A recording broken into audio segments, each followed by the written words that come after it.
پاکستان کے اندر اور پاکستان سے باہر دیگر ممالک میں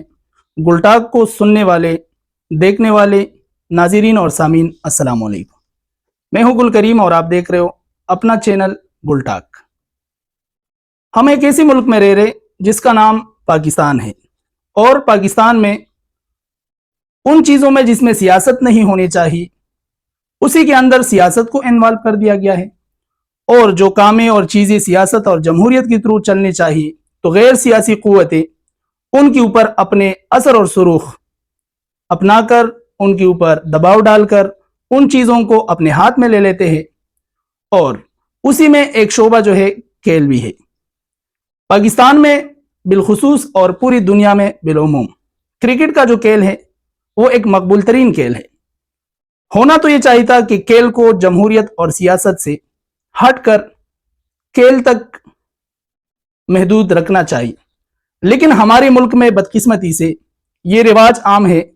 کہ کھیل کی ڈوریاں وہ جمہوری قوتوں کے ہاتھ میں ہے، ان کی رسیاں جہاں رسیوں کا گٹان ہے، جہاں رسیوں کا کنٹرول ہے کھیل کے اوپر، جمہوریت کے اوپر ہے۔ سابقہ وزیر اعظم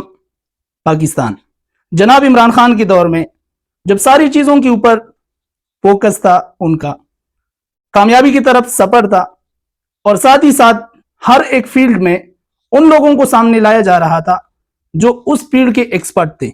اسی میں کرکٹ بھی تھا، رمیز راجہ صاحب لے لے، دیگر ان لوگوں کا اس کے اوپر اثر تھا، ان لوگوں کی ڈیوٹیز لگائی گئی تھی جس کا تعلق کرکٹ کے ساتھ تھا، اور اسی دوران کمزور ٹیم بھی ایک بہترین انداز میں کرکٹ کے اندر اپنا صلاحیتیں بروئے کار لاتے ہوئے اکثر کامیابی کے ثمرات سمیٹتے۔ ہر ایک کھیل میں ہار جیت ہوتی ہے، لیکن اگر ایک ٹیم ہارے بھی اس طریقے سے ہارے کہ اس کے ہارنے پر بھی اس کی قوم اور دیگر لوگ اس کو داد دے۔ اب بدقسمتی سے ہوا کچھ یوں، جس طریقے سے پاکستان کی سابقہ اور مقبول ترین لیڈر وزیر اعظم عمران خان کے اوپر کیسز بنائے گئے، ان کو حکومت سے ہٹایا گیا، اسی طریقے سے پاکستان کرکٹ بورڈ کی جو چیئرمین ہے اس کی تعیناتی کی گئی، اور وہ چیئرمین جو کہ بیک وقت 3 یا 4 عہدے ان کے پاس ہے، اس کا کوئی بھی کرکٹ ایکسپیرینس نہیں ہے، وہ بیک وقت محسن نقوی صاحب وزیر داخلہ بھی ہے اور وہ پی سی بی کا چیئرمین بھی ہے۔ تو پھر ہونا تو یہی تھا کہ کچھ دنوں پہلے آپ نے پاکستان کرکٹ ٹیم کا حشر نشر دیکھا، جس طریقے سے وہ ایشیا کپ کے فائنل میں پہنچا، اس سے پہلے اس نے جو کرتوت کی اعمال کی وہ آپ نے دیکھے، پھر اس کے بعد کھیل کے اندر جس طریقے سے ڈرامائی طریقے سے وہ انڈیا سے ہارا، تو قوم کبھی نہیں بولتی، لیکن قوم کے دماغ میں ایک چیز واضح ہے، اور وہ ہے کہ پاکستان میں میرٹ کا فقدان ہے۔ جس طریقے سے پی سی بی کی چیئرمین کو لایا گیا، اسی طریقے سے کپتان بابر اعظم جو کہ عمران خان صاحب کا فیوریٹ تھا، اس کو ہٹا کر سلمان علی آغا کو لایا۔ اس سے پہلے دیگر بہت سارے تجربات کی گئی، اس کا نتیجہ کیا ہوا کہ ایشیا کپ میں ناکامی، بنگلہ دیش سے ہار، کئی افغانستان سے بھی ہار، کمزور ٹیموں سے ہار کے بعد ابھی ہوم گراؤنڈ پہ جنوبی افریقہ سے کر جس طریقے سے پاکستان ہارا، اس کا کریڈٹ بھی، اس کے تانے بانے بھی، اس کی اشارے بھی اسی سمت جاتی ہے کہ دوسرے جو کمزوریاں ہیں ٹیم کے اندر، اس کے ساتھ ساتھ ٹیم اندر خلفشار کا اور گروپنگ کا شکار ہے۔ اور کیوں نہ ہو کہ جب ایک چیز میں سینئر موجود ہو اور سینئر کے اوپر ایک جونیئر کو آپ مسلط کر دیتے ہو، پھر پرفارمنس تو نہیں آئے گی۔ پھر یہی ہوگا جو کل ہوا، پھر یہی ہوگا کہ جو کھیل کے اوپر ہمارے پیسے ضائع ہو رہے ہیں، قوم مایوسی کا شکار ہے۔ یہ سب کچھ ٹھیک کب ہوگا؟ ایک ہی طریقہ ہے کہ جن چیزوں میں سیاست کو، جن چیزوں میں جمہوریت کو انوالو کرنا چاہیے، اس میں پاکستان غیر سیاسی قوتوں کو موقع دے دیتی ہے، اور جن چیزوں میں سیاست سے بالاتر ہو کر فیصلے کرنے چاہیے، جن میں ایک شعبہ کھیل کود کا بھی ہے، اسی کے اندر سیاست کو ملوث کر دیا گیا ہے۔ اور اگر اس طریقے سے یہ فیصلے جاری رہے تو پاکستان کرکٹ ٹیم جو ہے وہ دنیا کے اندر کمزور ترین ٹیموں کے سرپرست بن جائے گا۔ تو دوستو،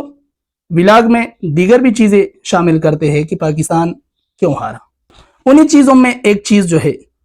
وہ منصوبہ بندی اور حکمت عملی کی کمی ہے. ہماری ٹیم کے اندر دیگر فٹنس اور جسمانی تیاری کی کمی ہے. ٹیم کے جو لڑکے ہیں وہ ان فٹ ہوتے ہیں یا فٹنس کے جو مسائل ہے ان کے ساتھ ہم وقت شامل ہوتے ہیں. تیسرے نمبر پہ تکنیکی خرابیاں ہیں، جیسے کہ بیٹسمینوں کا شاٹ سلیکشن صحیح نہیں ہونا اور بالر کا لائنتھ اور لینتھ کی اوپر بالنگ نہ کرنا اور فیلڈنگ میں کیچز ڈراپ کرنا. یہ تکنیکی خرابی بھی اسی میں شامل ہے. چوتھے نمبر پہ ذہنی دباؤ اور نہ تجربہ کاری. کچھ بیٹسمین اور خاص کر جو کیپٹن ہوتا ہے وہ پریشر میں اس کو اچھے طریقے سے ڈیلیور کرنا چاہیے، جس کی وجہ سے اکثر جب لیڈر اور کپتان اچھے طریقے سے کھیلتا ہے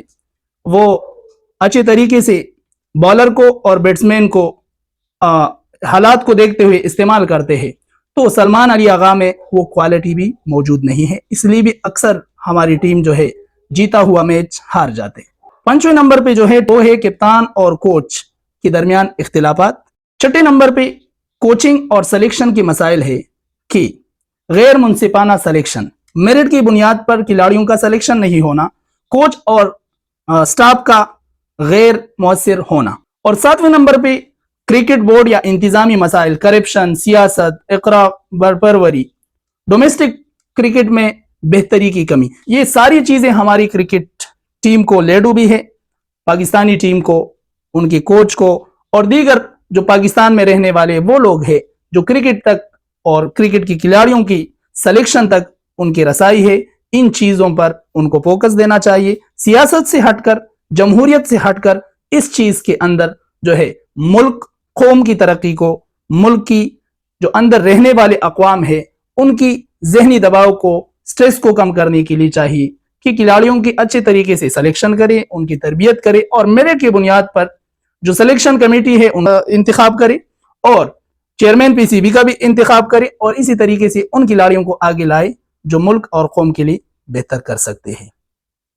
ویڈیو آپ کو کیسی لگی کمنٹس باکس میں ضرور بتائیں اور ہم نیکسٹ ویڈیو کس ٹاپک کے اوپر بنائے وہ بھی آپ ہمیں بتا سکتے ہیں. نیکسٹ ویڈیو تک مجھے دے دیجیے اجازت. اللہ نگہبان.